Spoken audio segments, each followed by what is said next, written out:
I hope you are doing good, perfect. Coucou à tous, j'espère que vous allez bien et que vous êtes motivés pour cette nouvelle vidéo YouTube. Je dis toujours la même chose quand je commence mes vidéos, donc je pense que même vous, si vous regardez tout le temps mes vidéos, maintenant vous pouvez dire la même phrase en même temps que moi. Tellement je dis toujours la même phrase. Il va falloir que je pense à changer de phrase un petit peu de présentation. Donc, bienvenue pour cette nouvelle vidéo YouTube. Et de quoi allons-nous parler aujourd'hui? Aujourd'hui, on va voir les différentes phrases et les différentes façons que nous avons en anglais pour éviter de toujours répéter I am sorry, sorry. Parce que oui, sorry, on le connaît, on l'apprend en CP, celui-là on le connaît, c'est bon, on en a marre. Next. Donc, si toi aussi, tu veux savoir quelles sont les différentes façons qu'on a en anglais pour dire, pour éviter de toujours répéter I am sorry, eh bien, cette vidéo est faite pour toi. Donc, assis-toi correctement, prends bien ton cahier et ton stylo, et c'est parti pour le début de la vidéo.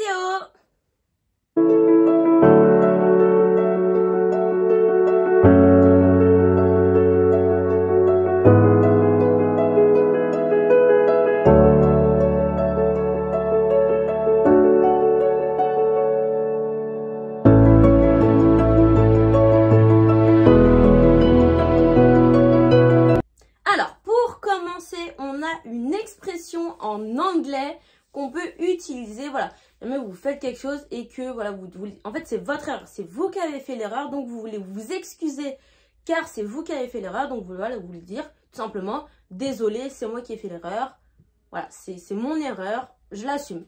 Et bien, pour ça, vous avez deux façons de le dire, soit vous dire, sorry, my mistake, sorry, it's my mistake, d'accord, donc, mistake, c'est l'erreur. Donc, désolé, c'est mon erreur.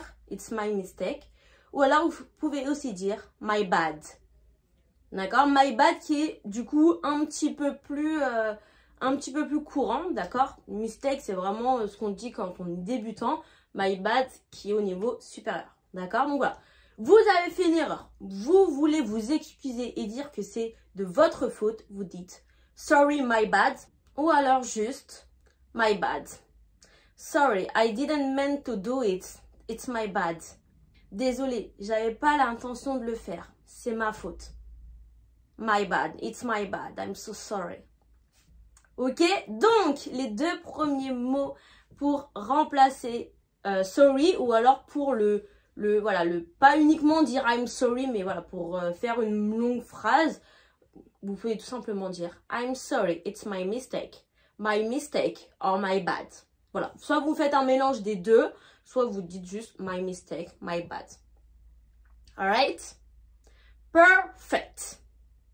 Ensuite, maintenant on va rentrer dans le vif du sujet, dans les phrases un petit peu plus longues et plus compliquées.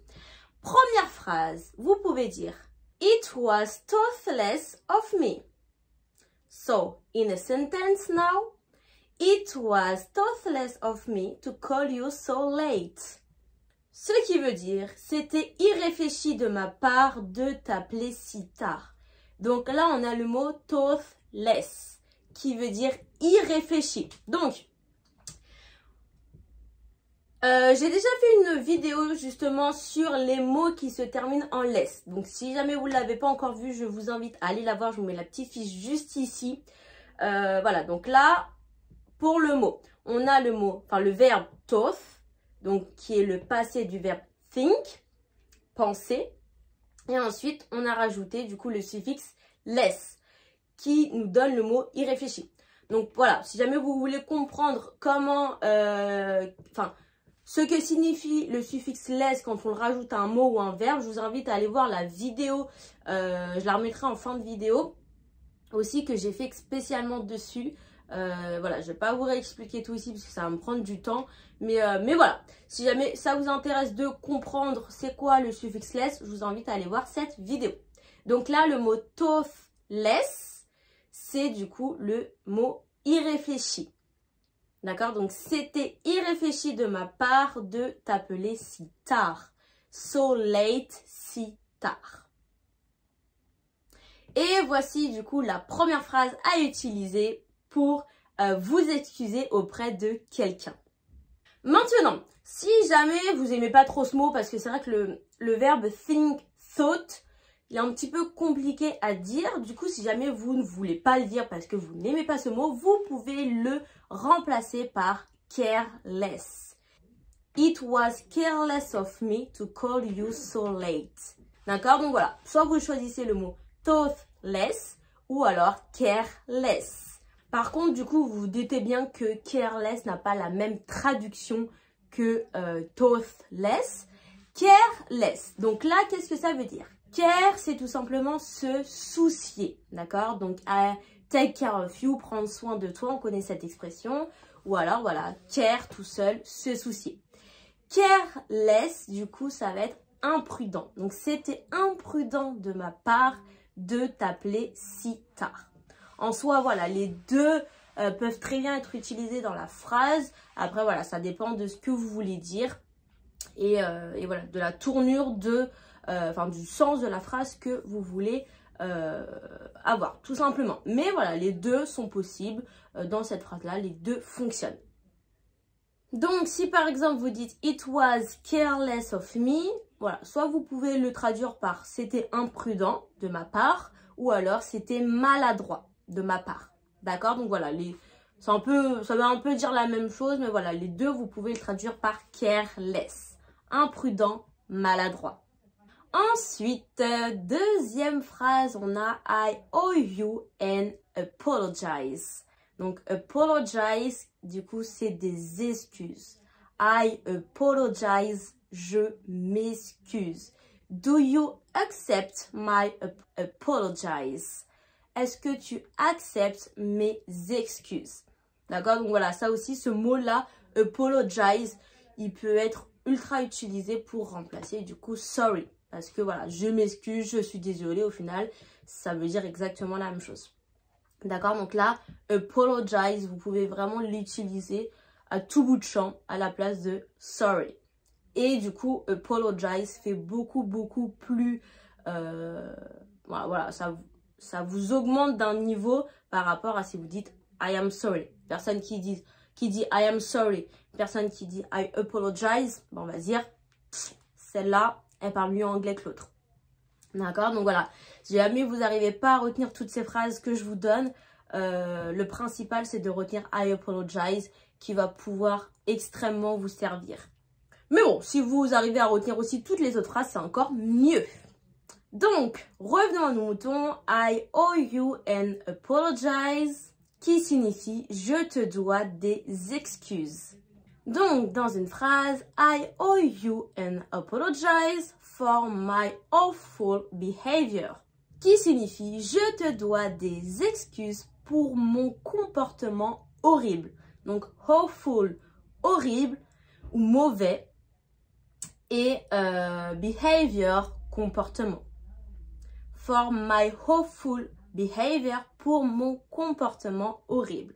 Et owe, ça veut dire je te dois. I owe you, je te dois. You owe me, tu me dois. So, I owe you an apology for my awful behavior. Je te dois des excuses pour mon comportement horrible. Ensuite, on continue avec la prochaine. I take full responsibilities for my actions. Ce qui signifie j'assume l'entière responsabilité de mes actions. D'accord? Donc full, ça veut dire entier. Enfin, on peut le traduire par entier, rempli ou plein. Donc là, dans la phrase, on l'a traduit par entier. J'assume l'entière responsabilité de mes actions. So, in a real sentence, I take full responsibility for my actions in the board meeting. Ce qui signifie, j'assume l'entière responsabilité de mes actions lors de la réunion du conseil d'administration. The board meeting, le conseil d'administration. Alright, let's continue. You can also say I sincerely apologize, ou alors vous pouvez remplacer sincerely par honestly. I honestly apologize. Ce qui signifie je m'excuse honnêtement ou alors je m'excuse sincèrement. So for example, I sincerely apologize for forgetting your birthday. Je m'excuse sincèrement d'avoir oublié ton anniversaire. I'm so sorry. I sincerely apologize. I didn't mean to forget it. Je m'excuse vraiment, je voulais pas l'oublier, j'avais pas l'intention de l'oublier. I didn't mean, je n'avais pas l'intention. Et oui, c'est déjà la dernière, là on n'en a pas beaucoup, mais bon, au moins comme ça, il n'y en a pas beaucoup, vous pourrez du coup les apprendre et les retenir. Donc c'est pas une mauvaise chose. Et voilà, donc je te laisse pour aujourd'hui pour cette vidéo. Et voilà, donc si jamais tu as aimé cette vidéo, n'hésite pas à mettre un petit like, ça me ferait énormément plaisir. Si ce n'est pas encore fait, n'hésite pas également à t'abonner, ça me fera encore plus plaisir. Et on se dit à la semaine prochaine pour la prochaine vidéo YouTube. Goodbye!